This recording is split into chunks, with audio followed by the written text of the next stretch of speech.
Hi,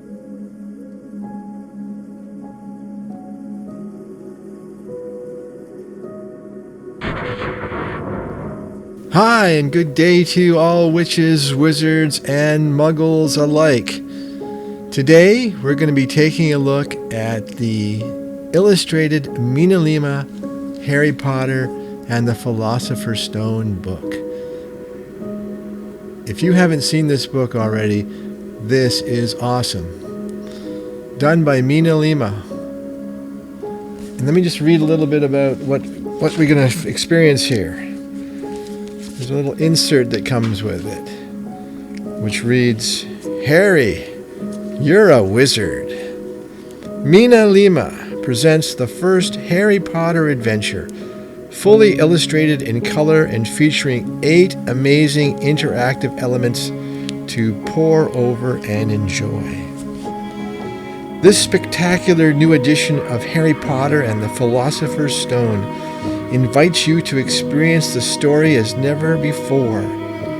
J.K. Rowling's complete and unabridged text is accompanied by imaginative illustrations on nearly every page and 8 inventive paper-engineered features. As if by magic, the readers will be able to open up Harry's Hogwarts letter, explore the enchanted entrance to Diagon Alley, and make sumptuous feasts appear in the Great Hall. Designed and illustrated by MinaLima, the award-winning studio behind the iconic graphics of Harry Potter and Fantastic Beasts films, this edition will be treasured by fans of all ages. A spellbinding addition to any collector's bookshelf, it is also the perfect way for a new generation of readers to embark on their Harry Potter journey.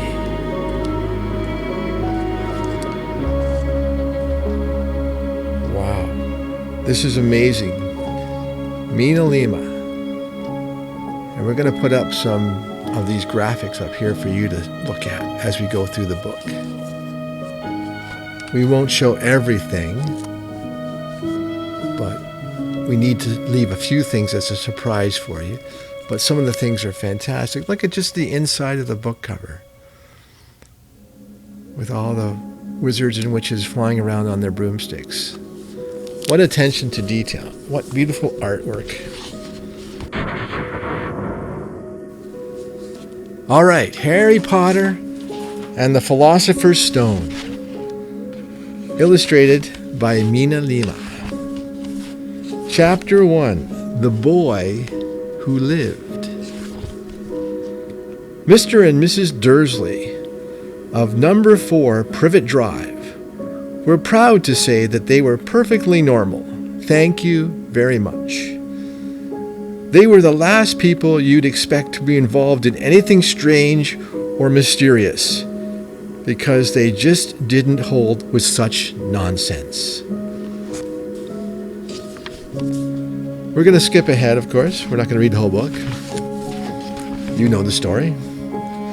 We come to our first fold-out, which is a beautiful fold-out of something that looks something like a time turner.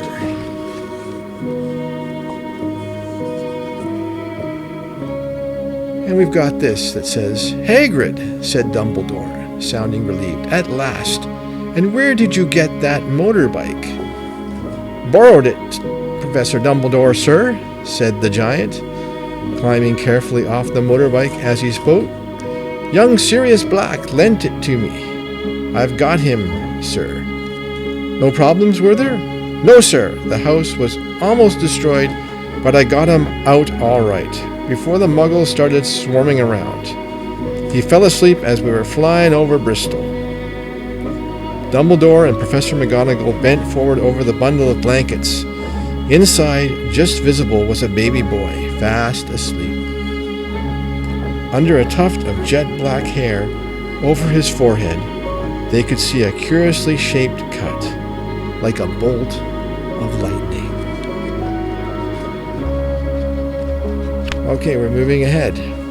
We now have the hut on the rock, and the letter addressed to Mr. H. Potter. The floor, hut on the rock, the sea. Beautiful illustration. Hogwarts School of Witchcraft and Wizardry. Headmaster Albus Dumbledore. Order of Merlin First Class, etc., etc. Dear Mr. Potter, we are pleased to inform you that you have a place at Hogwarts School of Witchcraft and Wizardry. Please find enclosed a list of all necessary books and equipment.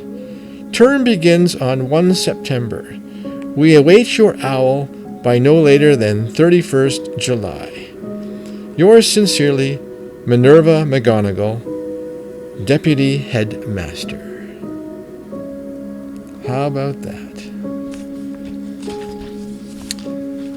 Let's move a little bit ahead to the next graphic. Beautiful illustrations in here.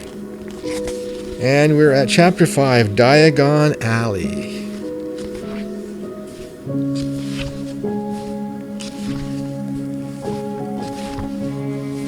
And let's see if we can find the next graphic. Oh, it's a beautiful graphic of Diagon Alley that folds out. That is pretty amazing. Have a look at that.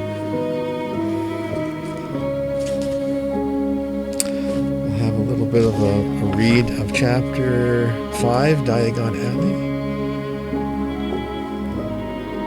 Okay. They were going even deeper now and gathering speed. The air became colder and colder as they hurtled around tight corners. They went rattling over an underground ravine, and Harry leant over the side to try and see what was down at the dark bottom. But Hagrid groaned and pulled him back by the scruff of his neck. Vault 713 had no keyhole. Stand back, said Griphook importantly. He stroked the door gently with one of his long fingers, and it simply melted away. If anyone but a Gringotts goblin had tried that, they'd be sucked through the door and trapped in there, said Griphook. How often do you check to see if anyone's inside? Harry asked. About once every 10 years, said Griphook with a rather nasty grin.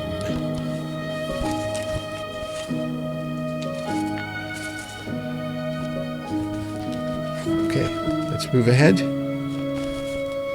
Oh, we have a beautiful pullout of the Fat Lady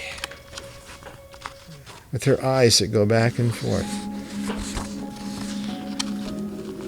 Caput Draconis, the password into the Gryffindor common room.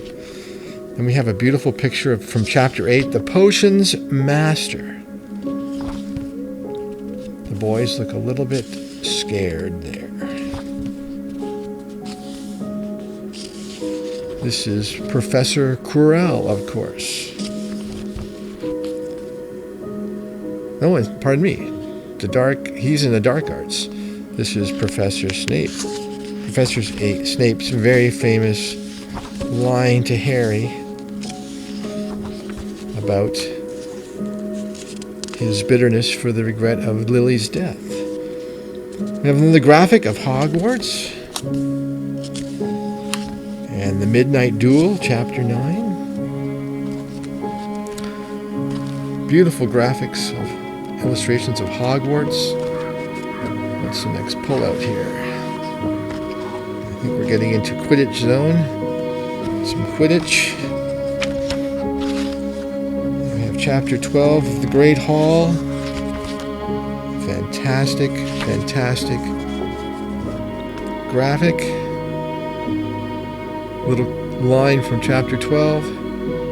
Harry had never in all his life had such a Christmas dinner. 100 fat roasted turkeys, mountains of roast and boiled potatoes, platters of fat chipolatas, I don't know what that is, tureens of buttered peas, silver boats of thick, rich gravy and cranberry sauce, and stacks of wizard crackers every few feet along the table. Of course, we know what the Great Hall feasts look like. They are fantastic looking.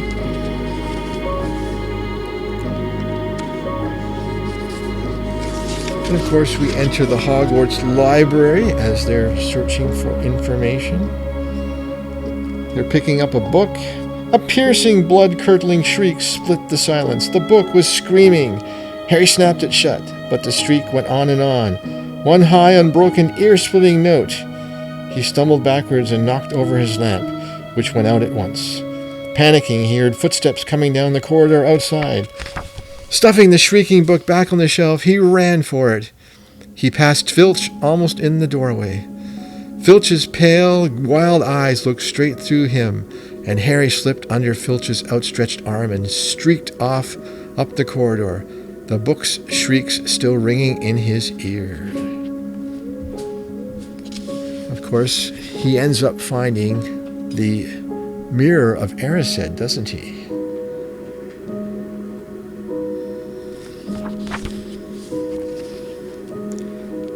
And there's a nice graphic of the mirror here. And a nice graphic of the Gryffindor Common Room. Chapter 13, Nicholas Flamel. Of course, they figure out who he is in the Philosopher's Stone. There's a picture of Albus Dumbledore on a chocolate frog here. That's nice. What's the next fold-out? We've got some Quidditch pictures again. We have the Forbidden Forest. And unfortunately, the death of the unicorn. He who must not be named, we learn it to be, drinking the blood of the unicorn. Through the trap door. Of course, that's all about Fluffy. We have a beautiful wizard's chest pull out here. One knocked out troll.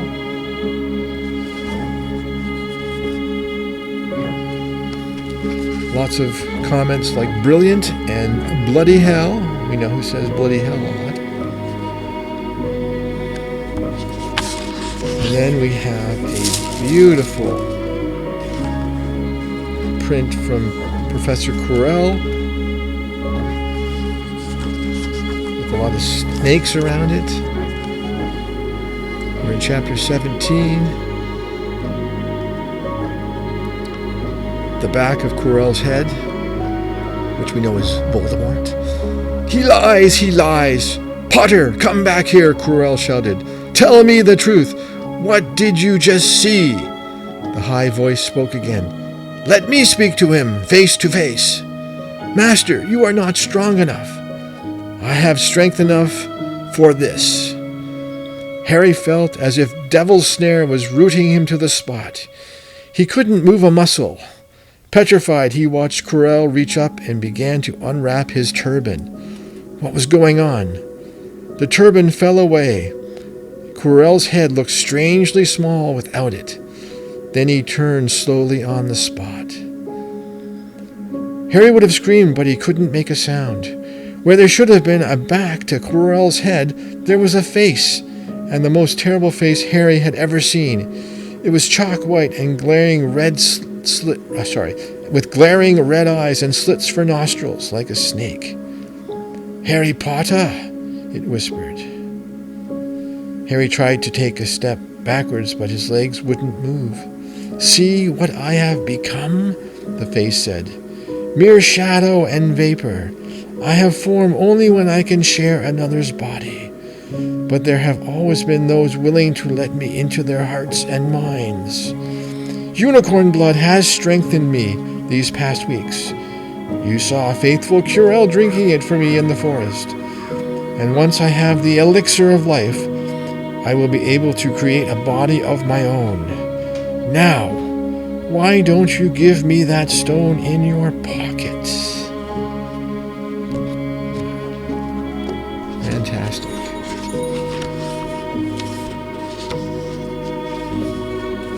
A little bit about the illustrators at the back of the book. MinaLima is an award-winning graphic design studio founded by Mirafora Mina and Eduardo Lima. Those are fantastic names for Harry Potter characters. Best known for establishing the graphic style of the Harry Potter film series. Since founding their London-based studio in 2009, they continue to be involved in the Wizarding World franchise through numerous creative partnerships and from publishing to theme park design. More importantly, Miraflora and Eduardo have returned to the wizarding world, this time to create the graphic identity for Fantastic Beasts film series. MinaLima is internationally renowned for telling stories through design. The studio has brought its distinctive, colorful, and interactive style to their MinaLima Classics series, reimagining a collection of much-loved tales, including Peter Pan, Alice's Adventures in Wonderland, and Through the Looking Glass, and The Adventures of Pinocchio. So there we have it. MinaLima's illustrated version of Harry Potter and the Philosopher's Stone. Now the second book, Harry Potter and the Chamber of Secrets, is just about to be released at the time of the making of this video. So we'll have a look at that one when we get that, hopefully in a few weeks from now. Well, thanks for tuning in to Vault 713. I hope you're enjoying what you're seeing so far, and it would be great if you could give us a like, maybe share the video, subscribe to the YouTube channel, and leave us a comment. Tell us what your favorite part of Harry Potter and the Philosopher's Stone is. And until next time, Knox.